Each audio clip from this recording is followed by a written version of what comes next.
13 of the constitution of India చూస్తున్నాము. Part 13 article 301 already discuss చేసాము. ఇప్పుడు ఆర్టికల్ 302 డిస్కస్ చేస్తున్నాము. Parliament may by law impose such restrictions on the freedom of trade, commerce or intercourse between one state to another or with in any part of the territory of India as may be required in the public interest.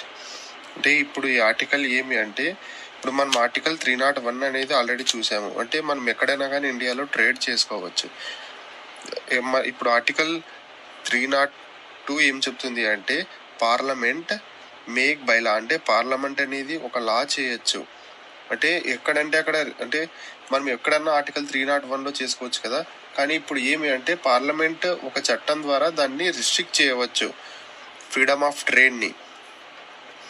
అది ఎక్కడ అంటే between one state to another state, అంటే ఒక state నుంచి ఇంకొక state అన్నా కానీ with in any part of the territory of India, అంటే ఏదో ఒక పార్ట్లో కానీ, అంటే ఒక స్టేట్లో ఒక స్టేట్ నుంచి ఇంకో స్టేట్ నుంచి అయినా కానీ, లేదంటే any part of territory of India కానీ పార్లమెంట్ అనేది చట్టం ద్వారా మనము దాన్ని రిస్ట్రిక్ట్ చేయవచ్చు ట్రేడ్ని.